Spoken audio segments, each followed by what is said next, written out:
يلا نكمل قصه جزيره الكنز لاولى ثانوي، وده ملخص الفصل الثاني. لو ما اتفرجتوش على الفيديو اللي فات شوفوه وتعالوا. جامد. سيلفر ورجالته جايين على الحصن علشان يعملوا من الكابتن واللي معاه شوربه للقراصنه، وجوه الحصن الكابتن بيديهم كلهم التعليمات بعد ما وزعوا الاسلحه. الدكتور مكانه جنب الباب احتراما للطب. هانتر يقف شرق الحصن وغربه جويس موجود، والشمال هنخلي فيه 2 علشان لو القراصنه دخلوا من هناك هتبقى مصيبه. وفجاه شافوا حد جاي من بعيد وصوت ضرب النار ابتدى، والقراصنه ابتدوا يخرجوا من بين الشجر وضرب النار شغال.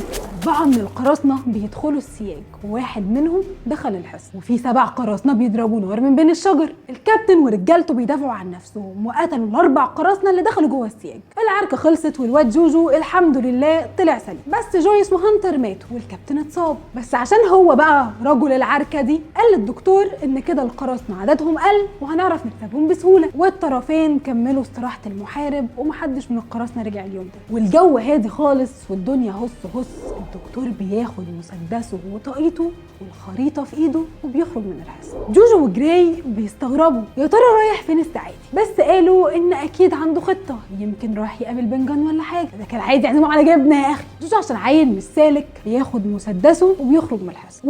العيل ده بيمسك مسدس عادي علشان معاه قراصنه لو ما دافعش عن نفسه هيعملوا منه مندي. جوجو بيتمشى شرق الجزيره وبيوصل للشاطئ وبيطلع على التل وبيشوف السنيور وبيلمح سيلفر وهو بيتكلم مع رجالته، وبيفضل على الحال ده لحد غروب الشمس، لحد ما بيوصل عند الصخره البيضاء اللي موجود جنبها خيمه معموله من جلود الحيوانات وقارب بنجان. القارب معمول بطريقه مقرفه وصغير وحالته نيله، بس جوجو قام باصص نص الكوبايه المليان وقايل ده اكيد هيبقى سريع في البحر، والخطه انه هيروح على اسبانيولا ويقطع حبل المرسى وهيسيطر على السفينه ويبقى القرصان جوجو. وفعلا بالليل بياخد القارب المعفن ويروح على اسبانيولا ويقطع الحبل، وبيسمع صوت خناق، فبيشوف ان القراصنه بيتخانقوا مع بعض. تيجي الرياح تاخده هو والقارب المعفن بتاعه وتبهدلهم في البحر، ويا حبيبي بيحس ان دي النهايه خلاص، فبيتخيل بيته والفطار اللي كان بياكله بدل المرمطه اللي هو فيها دي. وفجاه بيلاقي نفسه في جنوب غرب الجزيره عادي، الشمس مشرقه ولا كأن حاجه حصلت، بس الموج عالي. وحوار انه ياخد القارب ويرجع ده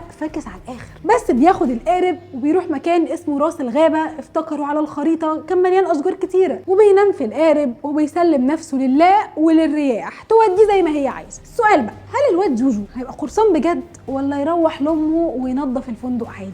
كان معاكم من اوضتها عادي.